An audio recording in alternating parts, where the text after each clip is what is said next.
नमस्कार, मैं रंग बहादुर यादव विजय एकेडमी के प्रो यूट्यूब चैनल पर आप सभी का स्वागत करता हूं। आज मैं आप लोगों को अयोध्या सिंह उपाध्याय हरिऔध जी द्वारा रचित पवन दूतिका शीर्षक आप लोगों को पढ़ाऊंगा। यह जो पवन दूतिका है, यह अयोध्या सिंह उपाध्याय हरिऔध जी द्वारा रचित प्रिय प्रवास महाकाव्य से लिया गया है। प्रिय प्रवास का अर्थ होता है प्रियतम का प्रवास। तो उसमें श्री कृष्ण गोकुल से मथुरा चले गए हैं और पूरा महाकाव्य तो बहुत बड़ा है। उसमें से जो पवन दूतिका शीर्षक हम लोगों को पढ़ना है, इसमें राधा जी पवन को दूती के रूप में भेजती हैं श्री कृष्ण के पास। तो पाठ का नाम ही है पवन दूतिका। पवन दूतिका तो दूत कहते हैं जो संदेश को ले जाए अथवा ले आए, जो संदेश का वहन करे उसे दूत कहते हैं। जो संदेश को ले आए अथवा ले जाए उसे क्या कहते हैं? उसे दूत कहते हैं। अगर वही काम कोई महिला कर रही है तो उसे क्या कहेंगे? दूती कहेंगे। तो यहाँ जो पवन है वह संदेश को ले जाएगी, और किसके संदेश को ले जाएगी? वह राधा के संदेश को ले जाएगी। किसके पास ले जाएगी? श्री कृष्ण के पास ले जाएगी। तो पवन दूतिका पाठ शुरू हुआ। देखो, पवन दूतिका यह जो है मंदाक्रांता छंद में लिखा गया है। इसको दूत काव्य कहा जाता है। दूत काव्य लिखने की परंपरा कालिदास जी द्वारा शुरू किया गया। कालिदास ने एक रचना मेघदूतम लिखा है। मेघदूतम में मेघ को दूत बना करके भेजा गया। उसमें मेघ माने होता है बादल, तो बादल उसमें दूत बन करके जाता है, वह संदेश लेकर के जाता है। तो उसमें भी मंदाक्रांता छंद है। श्रृंगार रस में लिखा गया मेघदूतम। उसमें एक यक्ष है जो विरही है, जो अपनी नायिका से बिछुड़ चुका है साप के कारण। उसको साप मिला था कि 1 वर्ष के लिए वह अपनी नायिका से बिछुड़ जाएगा। तो 8 महीना बीत चुका था, तो 4 महीना शेष रह जाता है। आषाढ़ का महीना लगता है, तो बादल को देख करके बादल से वह प्रार्थना करता है कि वह उसके संदेश को, यानी यक्ष के संदेश को मेघ लेकर के यक्षिणी के पास जाए, उसकी नायिका के पास जाए। तो दूत काव्य लिखने की परंपरा वहीं से शुरू हुई। और मंदाक्रांता छंद में इसलिए लिखा गया क्योंकि मंदाक्रांता, मंद माने धीमी गति से, आक्रांत माने गाया जाने वाला, चलने वाला। आक्रांत का अर्थ होता है चलने वाला, तो मंद गति से, जो धीमी गति से गाया जा सके, ऐसे छंद में लिखा गया। क्योंकि विरह है, वियोग है, तो वियोग को यदि इस तरह से बहुत जल्दी जल्दी से गाया नहीं जा सकता। उसमें दुखी है तो धीमी गति से गाने की जो परंपरा है, उसकी शुरुआत कालिदास ने मंदाक्रांता छंद में लिख करके दूत काव्य की शुरुआत की। तो उसमें तो कालिदास जी ने लिखा कि मंदाक्रांता छंद में कसित कांता विरह गुरुणा स्वाधिकारात् प्रमाता शापेनास्तंगमित महिमा वर्ष भोगेण भर्तु यशस्यक्रे जनकतनया स्नान पुण्योदकेषु स्निग्धेक्षाया तरुषु वसतिं रामगिरियाश्रमेषु रामगिरियाश्रमेषु। तो कालिदास जी ने उसमें मंदाक्रांता छंद लिख करके मेघ से संदेश भिजवाया। तो हरिऔध जी भी राधिका जी के संदेश को भी मंदाक्रांता छंद में लिखा।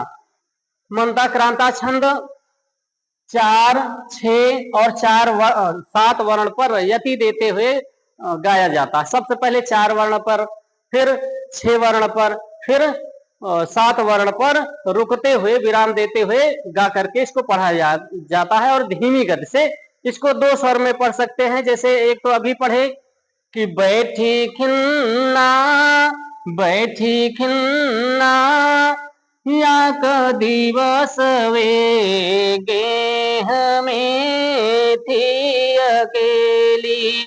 4 6 7 पर विराम दे रहे हैं। बैठी खिन्ना या क दिवस वे गेह में थी अकेली। फिर से देखें, 4 शब्द यहां तक हो रहा है, फिर 6 यहां तक, फिर यहाँ 7। बैठी खिन्ना 4 हो गया। बैठी खिन्ना या क दिवस वे 6 हो गया। गेह में थी अकेली 7 हो गया। गिन करके भी देख सकते हैं, आधा अक्षर गिना नहीं जाता है तो 1 2 3 4 4 यहाँ हो गया, 1 2 3 4 5 6 6 यहाँ हो गया, 1 2 3 4 5 6 7 7 यहाँ हो गया। तो इस तरह से गा करके यदि पढ़ेंगे, काव्य गाने के लिए होता ही है। काव्य को यदि गा करके पढ़ेंगे तो ज्यादा अच्छा रहेगा। गाने के लिए काव्य लिखा ही गया है, नहीं तो गद्य में लिख देते, गद्य में संदेश भिजवा देते, इतना मेहनत क्यों करते हरिओद जी। तो इसको 2 स्वर में गाया जा सकता है, जो आप लोगों को अच्छा लगेगा बताइएगा। पहला तो यही हो गया कि बैठी खिन्ना या क दिवस वे गेह में थी अकेली। के आंसू दृग युगल में थे धरा को भिगोते। आई धीरे इस सदन में पुष्प सद गंध कोले। प्रातः वाली सुपमन इसी काल वातायनों से। एक स्वर ये हो गया, और इसी को थोड़ा सा ऐसे गा सकते हैं। रुकना वही है, विराम वही, सब कुछ वही रहेगा, स्वर थोड़ा सा बदलाव रहेगा। बैठी खिन्ना एक दिवस वे गेह में थी अकेली। एक इस तरह से गाया जाता है। आके आंसू दृग युगल में थे धरा को भिगोते। आई धीरे इस सदन में पुष्प सदगंध को ले। तो अब इसका अर्थ बताते हैं। बैठी खिन्ना यक दिवस, बैठी खिन्ना यक दिवस। खिन्ना माने दुखी, यक दिवस माने एक दिन। वे कौन? राधा जी गेह में थी अकेली। गेह माने घर में थी अकेली। दुखी राधा जी अपने घर में अकेली बैठी हुई थी। देखो, इसी दुख को व्यक्त करने के लिए कितना अच्छा छंद हरिओद जी ने चुना कि बैठी खिन्ना यक दिवस वे गेह में थी अकेली। दुखी राधा जी एक दिन अपने घर में अकेली बैठी हुई थी। कौन कहाँ बैठी थी? दुखी राधा जी अपने घर में बैठी थी। राधा जी दुखी थी और वह अपने घर में अकेली बैठी हुई थी, और दुखी थी। अब दुखी थी इसलिए आंसू गिर रहे थे। आके आंसू दृग युगल में थे धरा को भिगोते। उनके दोनों आंखों से आंसू गिर रहे थे और पृथ्वी भीग जा रही थी। दुखी राधा जी एक दिन अपने घर में अकेली बैठी हुई थी, उनके दोनों आंखों से आंसू गिर रहे थे और थे धारा को भिगोते, उनके आंखों से जो आंसू गिर रहे थे उससे पृथ्वी भीग जा रही थी। आगे क्या हुआ? आई आई धीरे इस सदन में पुष्प सदगंध को ले, आई धीरे इस सदन में पुष्प सदगंध को ले।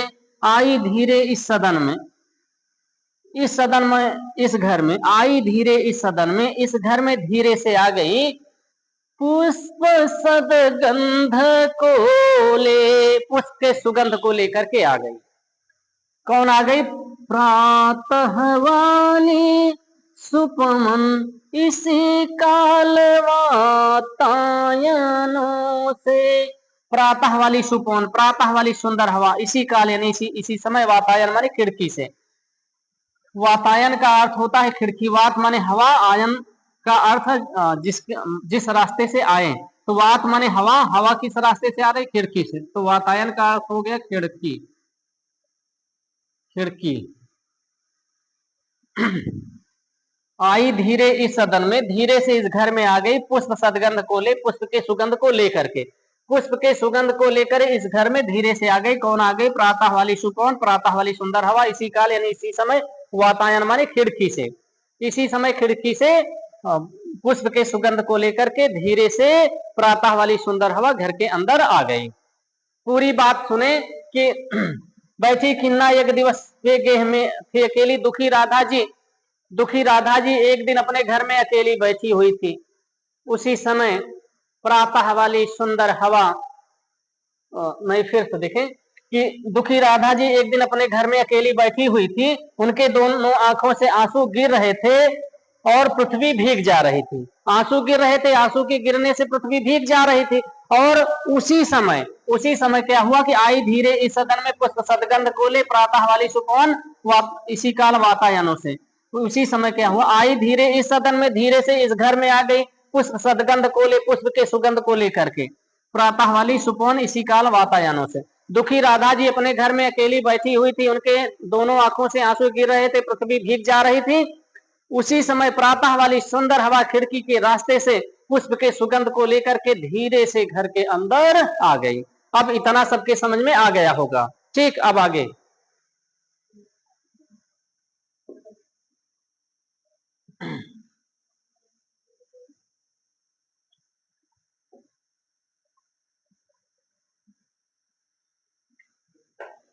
देखें, जब प्रातः वाली सुंदर हवा आ गई तो हवा के आने से दुख बढ़ने लगा। हवा के आने से जो जो वस्तुएं संयोग की अवस्था में, श्रृंगार रस के दो भेद होते हैं, एक संयोग श्रृंगार, एक वियोग श्रृंगार। श्रृंगार का अर्थ संयोग, देखो श्रृंगार रस के दो भेद हो गए, एक संयोग श्रृंगार, एक वियोग श्रृंगार। जहां पर नायक नायिका के मिलन दशा का वर्णन हो वहां पर संयोग श्रृंगार होता है, जहां पर नायक नायिका के बिछड़ने का वर्णन हो वहां पर वियोग श्रृंगार होता है, जहां पर नायक नायिका के मिलने का वर्णन हो वहां पर संयोग श्रृंगार, जहां पर नायक नायिका के बिछड़ने का वर्णन हो वहां पर वियोग श्रृंगार। अब आगे देखें, तो जो जो वस्तुएं संयोग की अवस्था में, मिलन की अवस्था में सुख प्रदान करती हैं, वही बिछुड़ जाने पर दुख प्रदान करती हैं। तो अब जो शीतल सुगंधित हवा है, जिसे संयोग की अवस्था में बिजली का कड़कना, शीतल मन सुगंधित हवाओं का बहना, ये सब क्या है कि सुख प्रदान करते हैं, वही वियोग की अवस्था में दुख प्रदान कर रहे हैं। तो हवा आ गई, कैसी हवा आ गई? शीतल हवा आ गई।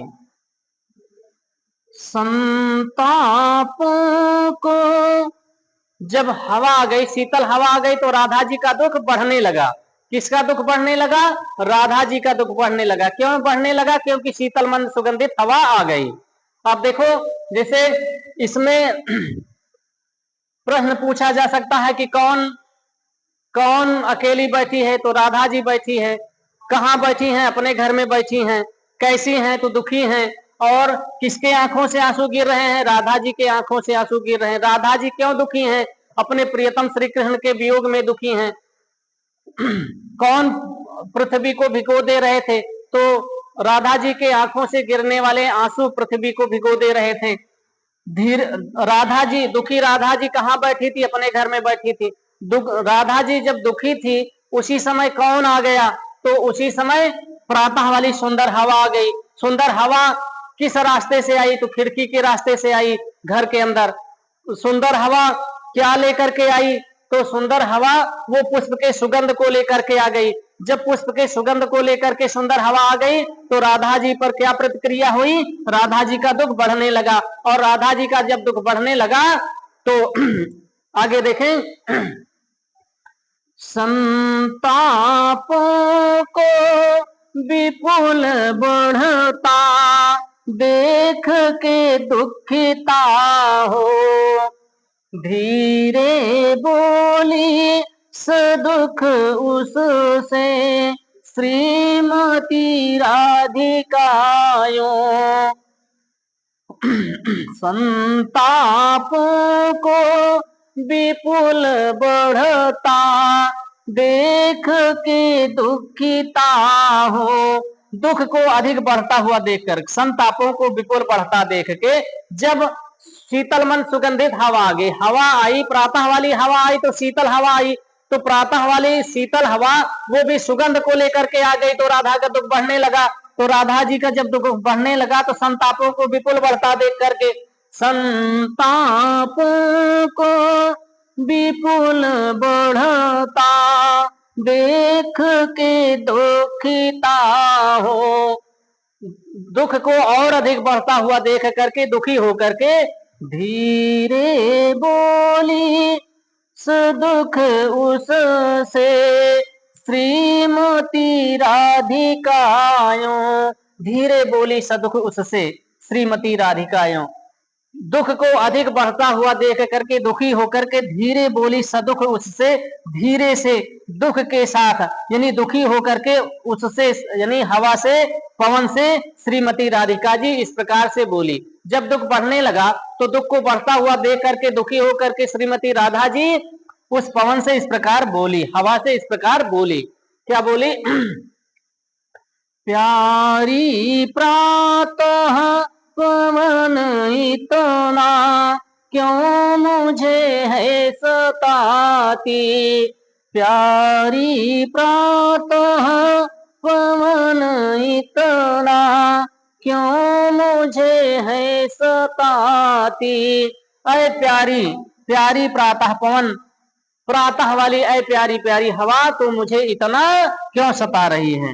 प्यारी प्रातः पवन इतना क्यों मुझे है सताती, क्या तू भी है कलुषित हुई काल की क्रूरता से, क्या तू भी है कलुषित हुई काल की क्रूरता से। राधा जी कह रही हैं कि प्यारी प्रातः पवन इतना क्यों मुझे है सताती, प्यारी प्रातः पवन, अय प्रातः वाली प्यारी प्यारी हवा इतना क्यों मुझे है सताती, तू मुझे इतना क्यों सता रही है। क्या तू भी है कलुषित हुई काल की क्रूरता से, क्या तू भी समय के प्रभाव से दूषित हो गई है। कलुषित का अर्थ होता है दूषित, क्या समय के प्रभाव से तू भी दूषित हो गई है, क्या समय के प्रभाव से तू भी दूषित हो गई, क्या तू भी है कलुषित हुई काल की क्रूरता से। क्रूर, क्रूर का अर्थ होता है निर्दयी, तो यह समय निर्दयी है। एक समय था श्री कृष्ण हमारे पास थे, तो श्री कृष्ण थे, हमारा समय अच्छा चल रहा था, तब यही हवा हमें सुख प्रदान करती थी। तो आए प्रातः वाली प्यारी प्यारी हवा, क्या समय के प्रभाव से तू दूषित हो गई, हमें सता रही, क्यों सता रही है, क्या तू भी समय के प्रभाव से दूषित हो गई है जो मुझे इतना सता रही है। तो एक बार में पूरा ऐसे समझ लें कि दुखी राधा जी एक दिन अपने घर में अकेली बैठी हुई थी। उनके दोनों आंखों से आंसू गिर रहे थे, पृथ्वी भीग जा रही थी। उसी समय धीरे से, उसी समय प्रातः वाली हवा खिड़की के रास्ते से धीरे से पुष्प के सुगंध को लेकर के घर के अंदर आ गई। और जब शीतल मंद सुगंधित हवा घर के अंदर आ गई तो राधा जी पहले ही दुखी थी, उनका दुख बढ़ने लगा। और जब दुख बढ़ने लगा तो राधा जी संताप को यानी दुख को बढ़ता हुआ दे करके दुखी होकर के श्रीमती राधा जी उससे इस प्रकार बोली। क्या बोली कि प्यारी प्रातः पवन इतना क्यों मुझे है सताती, ऐ प्रातः वाली प्यारी प्यारी हवा तो मुझे इतना क्यों सता रही है। क्या तू भी है कलुषित हुई काल की क्रूरता से, क्या तू भी समय के प्रभाव से दूषित हो गई है जो मुझे सता रही है। तो एक समय था, यहाँ इसको समझने वाली बात यही है कि क्या तू भी है काल कलुषित हुई काल की क्रूरता से। काल का अर्थ हो गया समय। तो हमारा समय अच्छा चल रहा था, एक समय था कि समय हमारा अच्छा था, श्याम थे तो सब कुछ अच्छा चल रहा था और तब यही हवा सुख प्रदान करती थी। और आज जब हमारा समय खराब चल रहा है, श्याम हमसे दूर हो गए हैं, गोकुल से मथुरा चले गए हैं, तो क्या तू भी दूषित हो गई, उसी समय के प्रभाव से दूषित हो गई है जो मुझे सता रहे। तो निर्दयी समय के प्रभाव से क्या तू भी दूषित हो गई है। समझ में आ गया होगा। अब आगे देखें।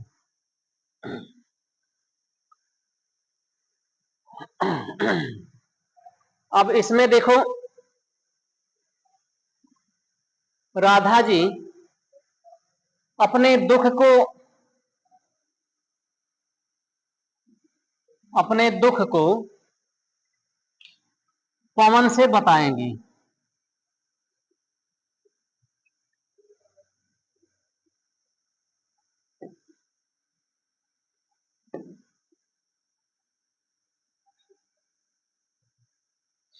हाँ देखें, दुख बता रही राधा।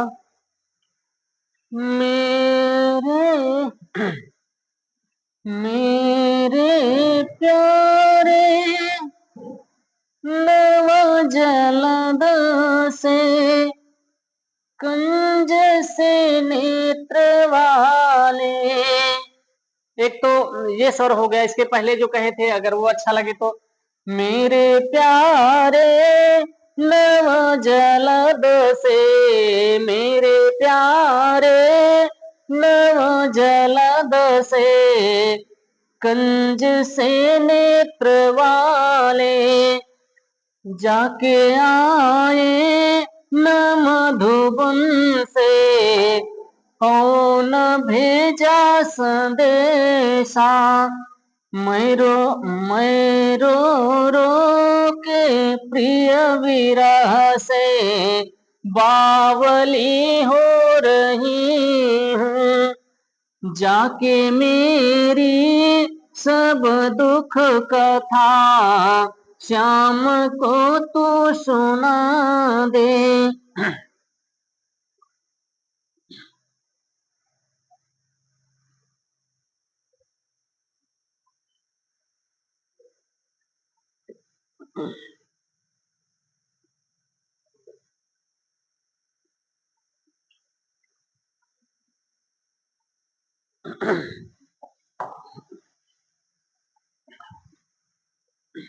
हाँ देखें, तो राधा पवन से अपने दुख को बता रही है। क्या कह रही है? मेरे प्यारे नव जलद से कंज से नेत्र वाले, मेरे प्यारे हमारे प्रियतम। कैसे प्रियतम? नव जलद से, नए बादल के समान, कंज से नेत्र वाले, कमल के समान नेत्र वाले। तो नव जलद से, नए बादल के समान। बादल, नव बादल का मतलब ये हो गया कि जैसे बादल जब नया होता है उसमें जल होता है, जल से परिपूर्ण होता है तो वो काला बादल होता है, और काला या सांवला कह सकते हैं। तो श्री कृष्ण सांवले हैं, इसलिए राधा जी कह रहे हैं कि मेरे प्यारे, मेरे प्रियतम। कैसे प्रियतम? नव जलद से, नए बादल के समान। आप लोग उपमा अलंकार पढ़े होंगे, जहां पर सा से सी आता है, उपमा अलंकार अधिकतर होता है, उपमा के वाचक शब्द हैं सा से सी, सम समान सरिस। तो यहाँ नव जलद से तुलना कर रहे हैं कि नए बादल के समान। तो नए बादल के समान कौन? श्री कृष्ण। और कंज से नेत्र वाले, कमल के समान सुंदर नेत्र वाले। श्री कृष्ण कैसे हैं? नए बादल के समान सांवले सुंदर शरीर वाले और कमल के समान सुंदर नेत्र वाले मेरे प्यारे। राधा कह रही है कि मेरे प्यारे नव जलद से कंज से नेत्र वाले, नए बादल के समान सांवले सुंदर शरीर वाले, कमल के समान सुंदर नेत्र वाले, जाके आए न मधुबन से ओ न भेजा संदेशा, जाके आए न मधुबन से। कौन जा करके नहीं आए? नए बादल के समान सांवले सुंदर शरीर वाले और कमल के समान सुंदर नेत्र वाले हमारे प्रियतम। किसके प्रियतम? राधा के प्रियतम। राधा कह रही पवन से कि अय पवन, नए बादल के समान सांवले सुंदर शरीर वाले, कमल के समान सुंदर नेत्र वाले हमारे प्रियतम जाके आए न मधुबन से, मधुबन से यानी गोकुल से मथुरा गए और वहां से वापस नहीं आए, वापस भी नहीं आए और न भेजा संदेशा, और कोई संदेश भी नहीं भेजा। गोकुल से मथुरा गए और वापस नहीं आए और कोई संदेश भी नहीं भेजा।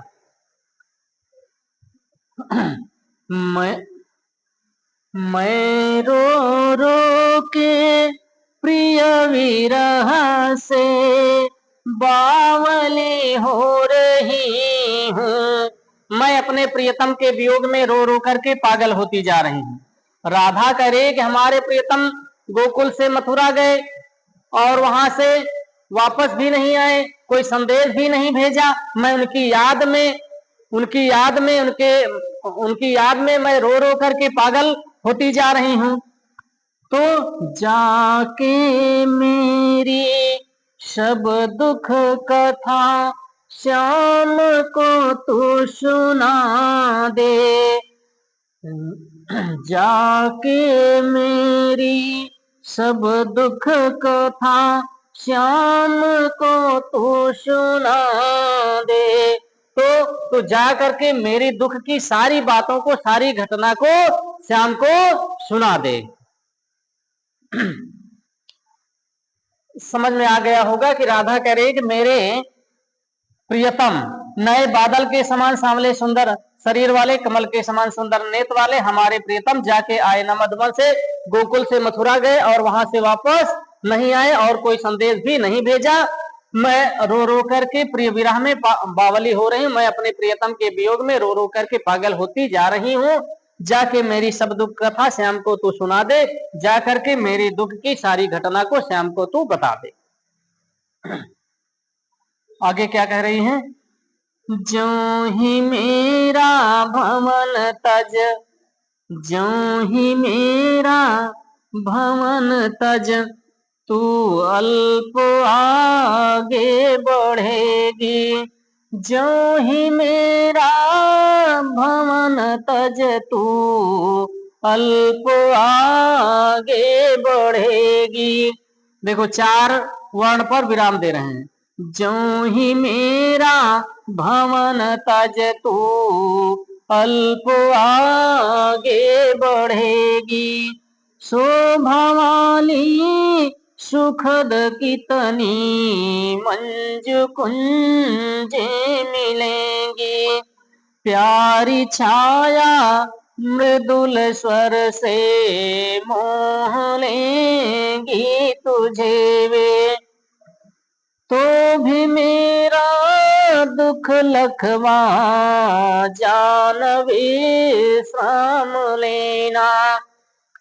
जो ही मेरा भवन तज, जैसे ही मेरे घर को छोड़ करके, जो ही मेरा भवन तज, तू अल्प आगे बढ़ेगी। जैसे ही मेरे घर को छोड़कर तू थोड़ा सा आगे बढ़ेगी। शोभा वाली सुखद कितनी मंजू कुंजे मिलेंगी। शोभा वाली सुखद सुख प्रदान करने वाली कितनी मंजू कुंजे मिलेंगी, बहुत सी सुंदर सुंदर लताएं मिलेंगी। जैसे ही मेरे घर को छोड़कर ज्यों ही मेरा भवन तज, अब संदेश लेकर के पहुंच जाएगी। तो राधा कह रही कि रास्ता बता रही कैसे कैसे जाना है। तो वो कह रही कि ज्यों ही मेरा भवन तज, जैसे ही मेरे घर को छोड़ करके तू अल्प आगे बढ़ेगी, तू थोड़ा सा आगे बढ़ेगी, शोभा वाली, शोभा वाली यानी सुंदर, शोभा वाली मतलब सुंदर लगने वाली, सुखद माने सुख देने वाली, कौन, मंज कुंजे सुंदर सुंदर लताएं, शोभा वाली सुख प्रदान करने वाली बहुत सी सुंदर सुंदर लताएं मिलेंगी। प्यारी छाया मृदुल स्वर से मोह लेंगी तुझे वे लताएं अपनी प्यारी छाया से और मृदुल स्वर से। अब लताएं स्वर तो करती नहीं है, इसलिए अब इसमें अर्थ ये ले लिया जाएगा कि उस पर बैठे पक्षी अपने मधुर स्वर से, लताएं अपनी प्यारी छाया से और उस पर बैठे पक्षी अपने मधुर स्वर से मोह लेंगे तुझे, तुझे मोहित कर लेंगे। तो भी मेरा दुख लख वहां जानवी साम लेना, तो भी मेरा दुख लख वहां जानवी साम लेना, फिर भी मेरे दुख को देख करके वहां जाकर के विश्राम मत करना। राधा कह रही है कि ज्यों ही मेरा भवन तज, तू जैसे ही मेरे घर को छोड़ करके अल्प आगे बढ़ेगी, थोड़ा सा आगे जाएगी, शोभा वाली सुख सुखद सुख प्रदान करने वाली मंज कुंजे मिलेगी। तो जैसे मेरे घर को छोड़कर थोड़ा आगे बढ़ेगी तो शोभा वाली सुख प्रदान करने वाली बहुत सी सुंदर सुंदर लताएं मिलेगी। वे लताएं अपनी प्यारी छाया से और उस पर बैठे पक्षी अपने मधुर स्वर से तुझे मोहित कर लेंगे। फिर भी तो भी मेरा दुख लख वहां जानवी श्राम लेना, वे लताएं तुझे मोहित कर लेंगे। तुम्हारा जाने का मन, मोह लेने का मतलब यह है कि फिर वहां ठहरने का मन कर सकता है, वहां से जाने का मन नहीं करेगा। इसलिए राधा आगे कह रही कि तो भी मेरा दुख लख वहां, वे लताएं तुझे मोहित कर लेंगे लेकिन मेरे दुख को लख करके, लख करके मतलब समझ करके, हमारे दुख को अच्छी तरह से समझ करके वहां जाना विश्राम लेना, वहां जाकर विश्राम मत करना। तो ये भी हमारे ख्याल से आप लोगों को समझ में आ गया होगा। आज के लिए बस इतना ही, अब आगे कल।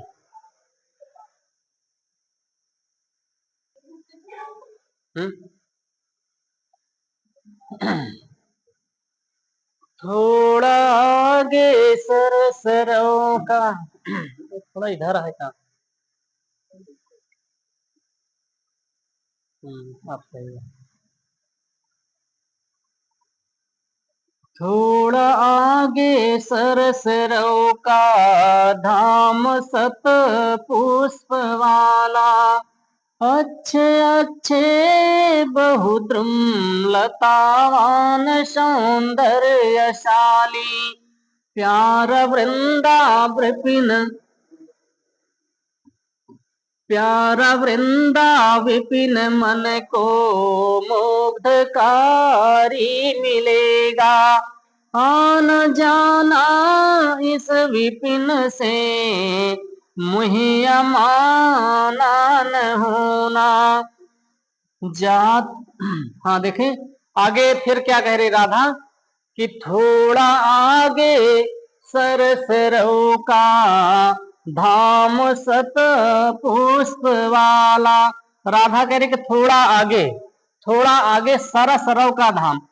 राधा जी ने पहले बताया कि मेरे घर को छोड़कर जैसे तू थोड़ा आगे बढ़ेगी, शोभा वाली सुख प्रदान करने वाली बहुत सी सुंदर सुंदर लताएं मिलेगी। वे लताएं अपनी प्यारी छाया से और उस पर बैठे पक्षी मधुर स्वर से तुझे मोहित कर लेंगे। फिर भी वहां जाकर विश्राम मत करना, मेरे दुख को याद करके, मेरे दुख को समझ करके वहां जाकर विश्राम मत करना, क्योंकि यदि तू विश्राम करने लगेगी तो मेरा संदेश लेकर के कैसे जाएगी। फिर आगे कह रहे कि थोड़ा आगे सरसरों का धाम, थोड़ा सा और आगे जैसे बढ़ेगी सरस रव, रव माने होता है ध्वनि, और सरस, सरस माने रस, जिस ध्वनि में रस हो, जो सुंदर लगे, तो सुंदर ध्वनि का धाम कहा जाने वाले। थोड़ा सा जैसे और आगे बढ़ोगी, सरस रव का धाम, सुंदर ध्वनि का धाम कहा जाने वाला, सत पुष्प वाला, सैकड़ों पुष्पों वाला, अच्छे अच्छे बहुद्रुम, अच्छे अच्छे बहुत से वृक्षों वाला, लतावान सौंदर्यशाली, सुंदर सुंदर लताओं वाला प्यारा वृंदावन मिलेगा। प्यारा वृंदावन, मन को मुग्धकारी मन मिलेगा, मन को मोह लेने वाला प्यारा वृंदावन मिलेगा। फिर से देखें कि थोड़ा आगे सरसरों का दाम सत पुष्प वाला, थोड़ा सा जैसे और आगे बढ़ोगी, सरसरों का धाम कहा जाने वाला, सुंदर ध्वनि का धाम कहा जाने वाला, सत पुष्प वाला, सैकड़ों पुष्पों वाला, अच्छे अच्छे बहुद्रुम, अच्छे अच्छे बहुत से वृक्षों वाला, लतावान सौंदर्यशाली, सुंदर सुंदर लताओं वाला प्यारा वृंदावन, मन को मुग्धकारी, मन को मोह लेने वाला प्यारा वृंदावन मिलेगा। वृंदावन का विशेषण बताया गया। राधा कह रहे कि थोड़ा सा जैसे और आगे बढ़ोगी, सरसरों का धाम कहा जाने वाला, सुंदर ध्वनि का धाम कहा जाने वाला, सैकड़ों पुष्पों वाला, और अच्छे अच्छे बहुत से वृक्षों वाला, सुंदर सुंदर लताओं से युक्त, मन को मोह लेने वाला प्यारा वृंदावन मिलेगा। वृंदावन जो है उसमें जो लताएं हैं वो बहुत ही सुंदर हैं, वृक्ष बहुत ही सुंदर हैं, सैकड़ों पुष्पों वाला और सरसरों का धाम कहा जाने वाला वह वृंदावन मन को मोह लेने वाला आपको मिलेगा। फिर से देख लें, क्योंकि यही थोड़ा सा हो सकता है दिक्कत हो, आगे नहीं। तो राधा कह रहे थोड़ा आगे सरसरों का धाम सतपुष्प वाला, राधा कह रहे कि जैसे थोड़ा सा और आगे बढ़ोगी, सरसरों का धाम, सरसरों यानी सुंदर ध्वनि का धाम कहा जाने वाला, सतपुष्प वाला, सैकड़ों पुष्पों वाला, अच्छे अच्छे बहुद्रुम, अच्छे अच्छे बहुत से वृक्षों वाला, लतावान सौंदर्यशाली, सुंदर सुंदर लताओं वाला प्यारा वृंदावन मन को मुग्धकारी मिलेगा, मन को मोह लेने वाला प्यारा वृंदावन मिलेगा। आगे क्या कह रहे हैं कि जाते जाते, अच्छा ये छोड़ गया, आना जाना इस विपिन से, आना जाना इस विपिन से, मुहिया माना न होना। राधा करे कि इस विपिन से आना जाना, भ्रमण करना, आना जाना मतलब भ्रमण करना, तो आना जाना इस विपिन से, आना जाना इस विपिन से, मुहिया माना न होना। आना जाना इस विपिन से, जो प्यारा वृंदावन है, जो सरसरों का धाम कहा जाने वाला है, सैकड़ों पुष्पों वाला है, और सुंदर सुंदर वृक्षों से युक्त, सुंदर सुंदर लताओं से युक्त, मन को मोह लेने वाला प्यारा वृंदावन है, मन को मोह लेने वाला वृंदावन है, उससे आना जाना, आना जाना, लेकिन मुह्यमाना न होना। आना जाना इस विपिन से, मुह्यमाना न होना। इस विपिन से आना जाना यानी भ्रमण कर लेना, आना भी है जाना भी है, लेकिन मुह्यमाना न होना, भ्रमण करना है आपको लेकिन मोहित नहीं होना है, क्योंकि तू वृंदावन से मोहित हो जाएगी, प्यारे वृंदावन से, सुंदर वृंदावन से, सुंदर सुंदर लताओं वाले वृंदावन से, मन को मोह लेने वाले वृंदावन से यदि तू मोहित हो जाएगी, वहीं ठहर जाएगी, तो मेरा संदेश लेकर के कैसे जाएगी। इसलिए कह रहे कि आना जाना इस विपिन से, लेकिन मुहिया माना न होना, लेकिन मोहित मत होना। तो ये भी समझ में आ गया होगा। आगे कह रही है, विप्सा अलंकार से आगे शुरू हुआ जाते जाते। देखो आप लोग पढ़े होंगे कि जहां पर कोई शब्द दो या दो से अधिक बार आया हो और उसके अर्थ भिन्न भिन्न हो, तो वहां पर यमक अलंकार होता है। जैसे उद्धव जोग, जोग हम नहीं है, उद्धव योग साधना के योग्य हम नहीं है, इसमें जोग शब्द दो बार आया, एक जोग का अर्थ है योग साधना, दूसरे का अर्थ है योग्य, तो वहां पर यमक अलंकार हो गया। लेकिन जब कहीं पर कोई शब्द दो या दो से अधिक बार आया हो और उसके अर्थ वही हो, बदले ना हो, तो वहां पर वीप्सा अलंकार होता है, वीप्सा अलंकार होता है। तो यहाँ वीप्सा अलंकार से शुरुआत हुआ कि जाते जाते अगर पथ में क्लांत कोई दिखावे, जाते जाते अगर पथ में क्लांत कोई दिखावे, तो जाके सन्निकट उसकी क्लांतियों को मिटाना, धीरे धीरे परस करके गात वो ताप खोना, सदगंधों से श्रमित जन को हर्षितों से बनाना, जाते जाते अगर पथ में जाते जाते अगर पथ में क्लांत कोई दिखावे, जाते जाते अगर पथ में क्लांत कोई दिखावे, जाते जाते अगर पथ में क्लांत कोई दिखावे। राधा कह रहे कि जाते जाते अगर रास्ते में कोई क्लांत दिखाई दे, क्लांत का तात्पर्य यहाँ पर जो अर्थ है, क्लांत माने हो गया गर्मी से पीड़ित, धूप से पीड़ित, थका हुआ। तो राधा कह रहे कि जाते जाते अगर पथ में क्लांत कोई दिखावे, जाते जाते रास्ते में यदि कोई क्लांत दिखाई दे, गर्मी से पीड़ित, गर्मी धूप से पीड़ित दिखाई दे, थका हुआ दिखाई दे, तो क्या करना, तो जाके सन्निकट उसकी क्लांतियों को मिटाना, तो जाके सन्निकट उसकी क्लांतियों को मिटाना, तो उसके पास जाकर के, तो जाके सन्निकट उसकी क्लांतियों को मिटाना, तो उसके पास जाकर के उसकी क्लांतियों को, यानी उसके मुरझाएपन को, उसकी थकान को मिटा देना। कैसे मिटाना है? अब हवा है तो हवा कैसे मिटाएगी किसी थके हुए, मुरझाए हुए, धूप गर्मी से पीड़ित व्यक्ति के दुख को कैसे मिटाएगी?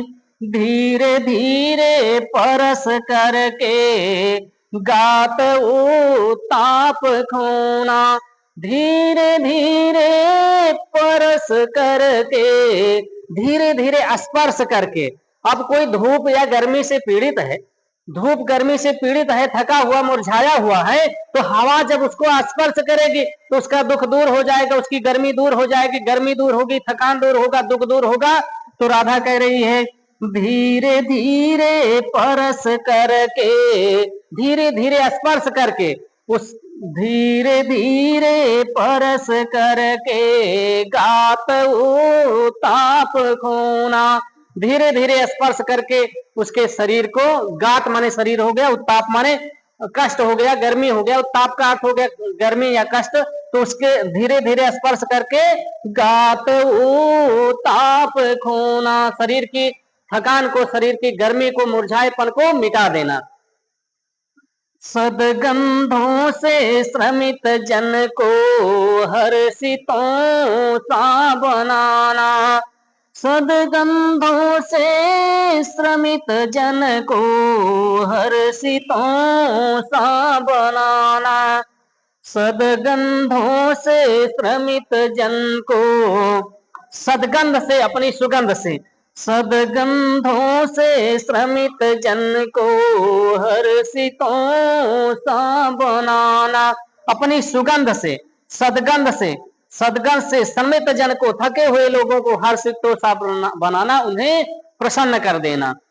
सदगंधों से श्रमित जन को हर्षितों सा बनाना। इस तरह से ये पाठ समाप्त हुआ। राधा जी ने क्या कहा कि जाते जाते अगर रास्ते में कोई गर्मी या धूप से पीड़ित, गर्मी धूप से पीड़ित दिखाई दे, थका हुआ, मुरझाया हुआ दिखाई दे, तो जाके सन्निकट उसकी क्लांतियों को मिटाना, तो उसके पास जाकर के उसकी थकान को, उसकी मुरझाएपन को मिटा देना। कैसे मिटाना है? धीरे धीरे परस करके गात वो ताप खोना, थकान को, मुरझाएपन को हवा कैसे मिटाएगी? कह रहे हैं कि धीरे धीरे परस करके, धीरे धीरे स्पर्श करके गाठ उत्ताप होना, शरीर के उत्ताप को यानी गर्मी को, थकाएपन को, मुरझाएपन को मिटा देना। सदगंधों से श्रमित जन को हर्षितों सा बनाना, थके हुए लोगों को हर्षितों सा बनाना यानी उन्हें प्रसन्न कर देना। इस तरह से ये पाठ आज आप लोगों का समाप्त हुआ। आज के लिए इतना ही, धन्यवाद।